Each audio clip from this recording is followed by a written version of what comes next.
My name is Tenzin Nyidon and now I'm 21. I was born in Tibet, like eastern part of Kamba, as a nomadic family, and we need to go school. In Tibet, we don't have that facility, so my dad wanted to send us in India to better future. If we get like a success in everything, then have to go back to Tibet and serve in our own village or something, because it's most uneducated person. I was like almost 8 and my younger sister is 7 and my younger brother is like almost 5. As a sister, like I have very big responsibility without a mom, so I have to take care of them.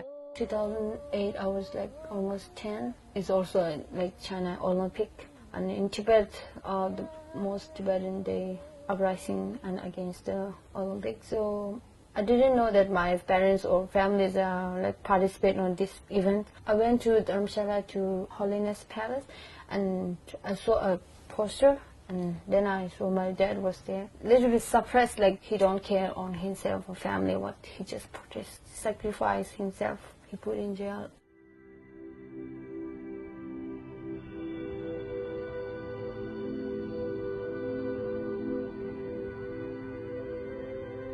When I was in India, I just look up my siblings and, younger brother and sister. But, so I just came here and they left alone. But that is the saddest moment that I haven't happened in my life. Like, I still like missing every day, and I still thinking. Because I feel, without them, I feel very lonely.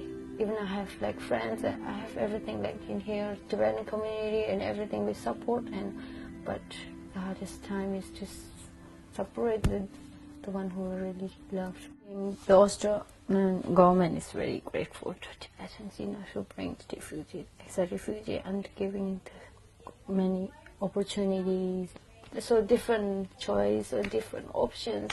I feel like very lucky person. I don't want to waste these opportunities.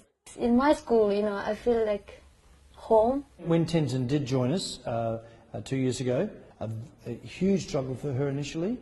Since then, we've learned a lot about herself, her story, and it's inspirational to a lot of people here, the way she has endured a lot of troubles growing up in the orphanage in India, and then finally being able to come to Australia and not knowing anybody. She's one of the most cheerful people I've ever met, and it's something that she's had to work at, and she's certainly inspirational. I have a very big responsibility because I represent my family.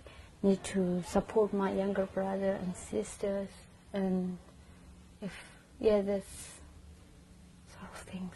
Some people say, Tibet is free, no. When I meet some Chinese people, I say, no, in Tibet there is no like freedom like you guys. There's no freedom to movement one place to another. They need to show their own original rocks, So I think need a more free movement and to see Dalai Lamas. They allowed Dalai Lama to go back to Tibet, and because millions of Tibetans who are waiting for Dalai Lama, and I wish they have right to religion.